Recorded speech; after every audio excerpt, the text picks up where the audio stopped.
साथियों राम राम।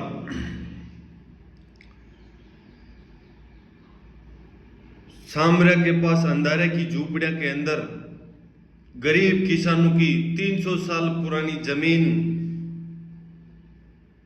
जो विधायक के इशारे पे अतिक्रमण बता के गरीब किसानों से गुजर कौम से खाली करा दी।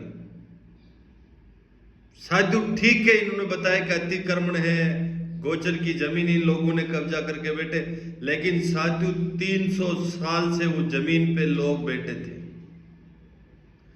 और इन लोगों ने क्या चाल चली। पहले आसपास 2-3 बीघा जमीन इन लोगों ने खरीदी और इनको धमकाया डराया, इन लोगों ने खाली जमीन नहीं की। साथियों विधायक के एक रिश्तेदार कोई है बाहर का, एमपी का, वो चक्कर काट रहा है उनके आसपास के जितनी जमीन हो जितनी मेरे नाम कर दे।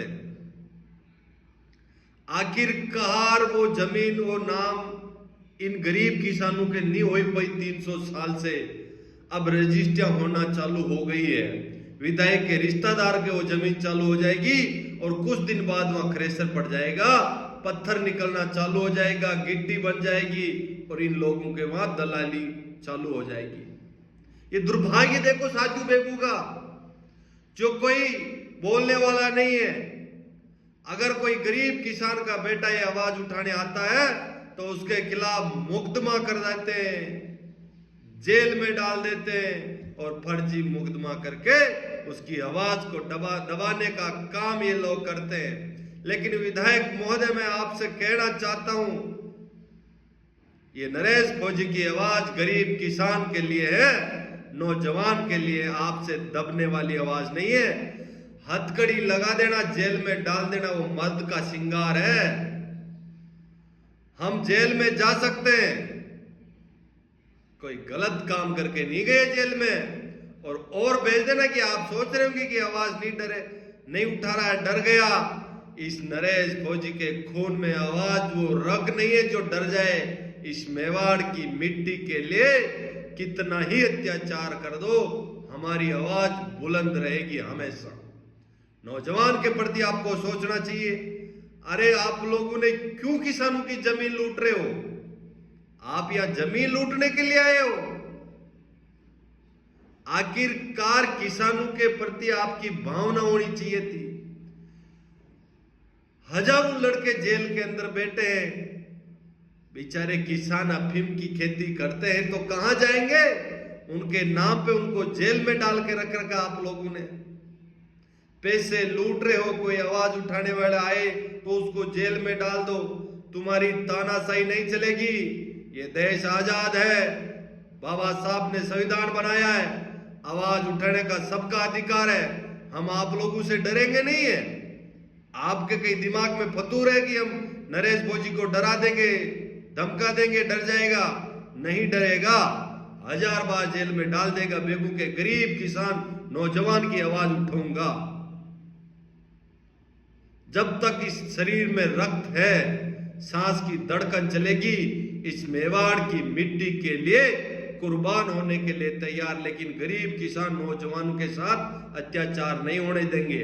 विधायक महोदय, आपको यह करना चाहिए था कि हिंदुस्तान जिंक में नौजवानों को रोजगार कैसा दिया जाए।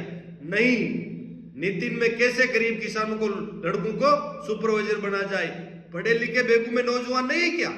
ये आपको नहीं करना।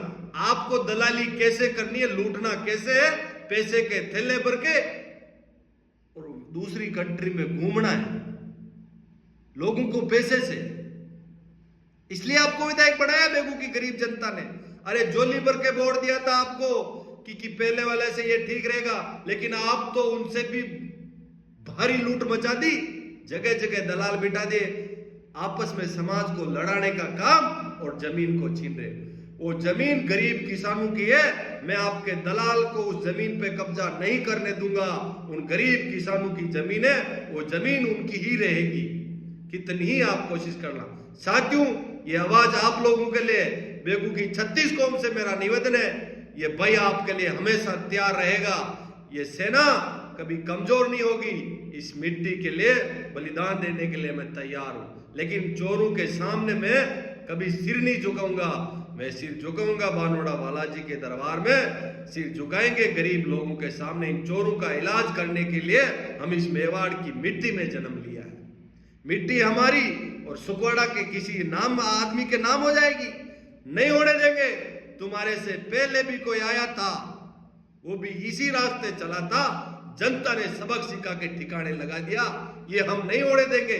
तुम्हारी गठजोड़ जो चल रही थी, एक गठजोड़ को खत्म कर दिया, दूसरी को आने वाले समय में गरीब किसान नौजवान सारे मिलके तुम्हारे को ठिकाने लगाने का काम करेंगे। साथियों राम राम, आप सभी लोगों को बहुत बहुत धन्यवाद। इस भाई के आप सोशल मीडिया के माध्यम से मजबूती से मेरे साथ खड़े रहते हो और हमेशा ये भाई आपकी दुख सुख में कभी भी याद कर लेना।